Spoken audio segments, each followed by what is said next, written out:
A glória de duas naturezas de Cristo numa única pessoa é tão grande que o mundo incrédulo não pode ver a luz e a beleza que irradiam dela. Muitos hoje negam que Jesus Cristo é o Filho de Deus e Filho do homem ao mesmo tempo. Mas esta é a glória que os anjos anelam sondar, diz 1 Pedro 1:2. Satanás levantou-se em orgulho contra Deus no céu e depois tentou destruir os seres humanos na terra, os quais foram feitos à imagem de Deus. Em sua grande sabedoria, Deus uniu em seu Filho ambas as naturezas contra as quais Satanás havia pecado. Cristo, o Deus homem, triunfou sobre Satanás através da sua morte na cruz. Aqui está o fundamento da igreja. Deus suspende a terra sobre o nada, diz Jó 26:7. Entretanto, ele fundou a sua igreja nesta rocha inamovível. Tu és o Cristo, o Filho do Deus vivo. Mateus 16:16. Este glorioso fato é mencionado em Isaías 9:6. Porque um menino nos nasceu, um filho se nos deu, e o principado está sobre os seus ombros, e o seu nome será maravilhoso, conselheiro, Deus forte, Pai da eternidade, Príncipe da paz. Assim como o fogo estava na sarça que Moisés viu, igualmente a plenitude da deidade habitava corporalmente em Cristo, que foi feito carne e habitou entre nós, como está em Êxodo 3:2, Colossenses 2:9 e João 1:14. O eterno fogo da natureza divina habitou na sarça da frágil natureza humana, contudo, a natureza humana não foi consumida. Então vemos a benevolência daquele que habitava na sarça, dirigida a nós, pecadores, como está em Deuteronômio 33:16. Da mesma forma que foi dito a Moisés para tirar as suas sandálias, nós também devemos tirar de nossos pensamentos todos os desejos e imaginações que procedem da nossa natureza humana decaída, para que pela operação da nossa fé possamos ver a glória de Jesus Cristo. Espero que o que se segue nos mova a buscar de Deus o espírito de sabedoria e revelação para abrir os olhos do nosso entendimento. 1. Estejamos absolutamente certos de que essa glória de Cristo em suas naturezas divina e humana é o melhor, o mais nobre e o mais útil objeto em que podemos pensar. O apóstolo Paulo afirma que todas as outras coisas são apenas perda, e quando comparadas com ela, como esterco, em Filipenses 3:8-10. As Escrituras falam da estultícia das pessoas em gastar o dinheiro naquilo que não é pão e o produto do seu trabalho naquilo que não pode satisfazer, em Isaías 55:2. Eles fixam seus pensamentos em seus prazeres pecaminosos e se recusam a olhar para a glória de Cristo. Alguns chegam a ter pensamentos mais elevados sobre as obras da criação de Deus e da sua providência, mas não há glória nessas coisas que se possa comparar com a glória das duas naturezas de Cristo. No Salmo 8, Davi está meditando na grandeza das obras de Deus. Isto faz pensar na pobre e fraca natureza do homem, que parece como nada se comparada àquelas glórias. Então ele começa a admirar a sabedoria, amor e bondade de Deus por exaltar acima de todas as obras da criação a nossa natureza humana que estava em Jesus Cristo. O autor sagrado explica isso em Hebreus 2:5-6. Como são agradáveis e desejáveis as coisas deste mundo: esposa, filhos, amigos, posses, poder e honra. Mas a pessoa que tem todas essas coisas e também o conhecimento da glória de Cristo dirá: a quem tenho eu no céu senão a ti? E na terra não há nada que eu deseje além de ti. Salmo 73, verso 25. Pois quem no céu se pode igualar ao Senhor? Quem é semelhante ao Senhor entre os filhos dos poderosos? Salmo 89, verso 6. Apenas uma olhada na gloriosa beleza de Cristo é suficiente para vencer e capturar os nossos corações. Se não estamos olhando com frequência para Ele, refletindo sobre a sua glória, é porque as nossas mentes estão muito cheias de pensamentos terrenos. Desta forma, não estamos nos apossando da promessa de que nossos olhos verão o Rei em sua beleza. 2. Uma das atividades da fé consiste em examinar as Escrituras, porque elas declaram a verdade sobre Cristo, como está em João 5:39. Vamos ver a glória de Cristo nas Escrituras de 3 modos.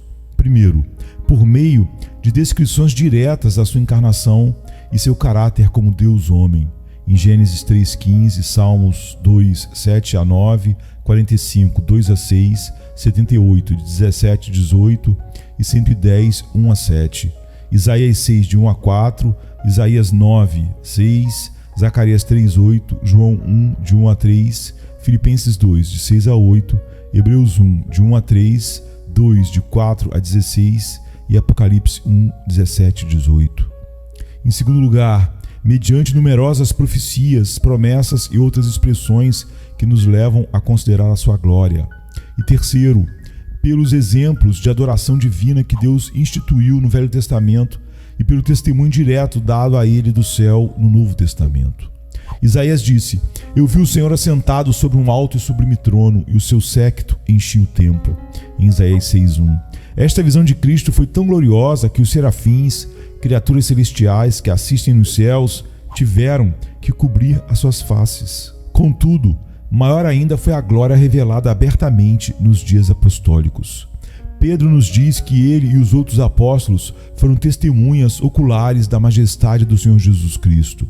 Porque não vos fizemos saber a virtude e a vinda do nosso Senhor Jesus Cristo, segundo fábulas artificialmente compostas, mas nós mesmos vimos a sua majestade. Porquanto ele recebeu de Deus Pai honra e glória, quando da magnífica glória lhe foi dirigida a seguinte voz: Este é o meu Filho amado, em quem eu tenho todo o meu prazer. 2 Pedro 1, 16, 17. Deveríamos ser como o que procura por todo tipo de pérolas. Quando ele encontra uma de grande preço, vende tudo o que possui para que possa adquiri-la, como está em Mateus 13, 45 e 46. Cada verdade das Sagradas Escrituras é uma pérola que nos enriquece espiritualmente. Mas quando nos deparamos com a glória de Cristo, encontramos tanta alegria que nunca mais desejaremos dispor dessa pérola de grande valor.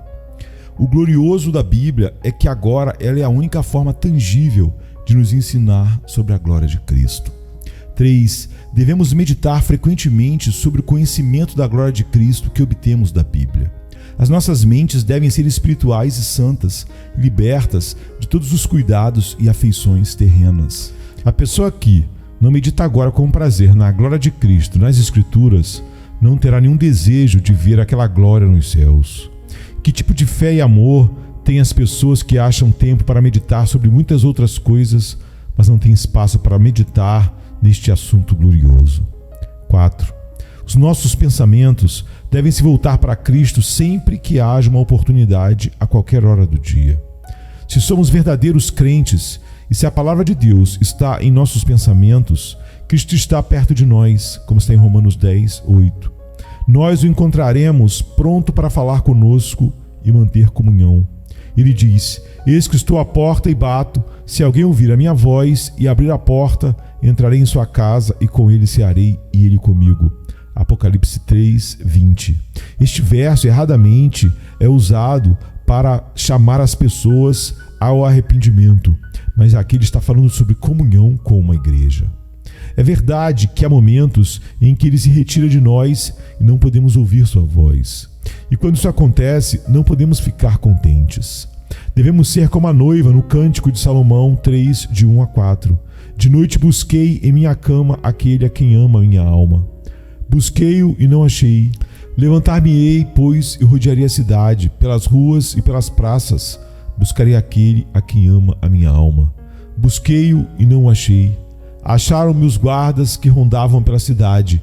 Eu perguntei-lhes: vistes aquele a quem ama minha alma?